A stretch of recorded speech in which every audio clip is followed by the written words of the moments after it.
বলতে গেলে উন্নয়নের অনেকটাই শিখরে রয়েছে দক্ষিণ কোরিয়া। মাথাপিছু আয়, নাগরিক সুবিধা, বড় মিউজিক ইন্ডাস্ট্রি সবই রয়েছে তাদের।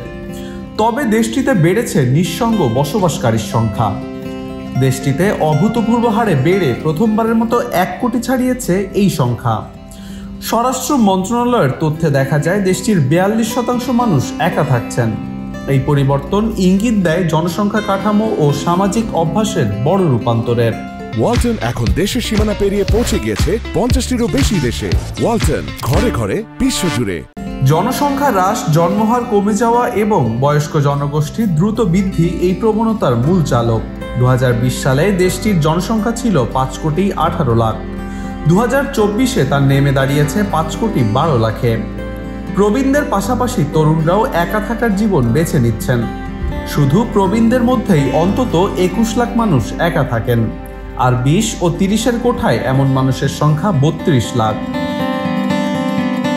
এই পরিবর্তন বড় প্রভাব ফেলেছে দক্ষিণ কোরিয়ার আবাসন বাজারেও। ছোট আকারের ফ্ল্যাট, ভাড়াভিত্তিক অ্যাপার্টমেন্ট ক্রমেই জনপ্রিয় হয়ে উঠছে। রাজধানী সিউলেই একা বসবাসকারীর হার বেড়েছে অনেকটাই।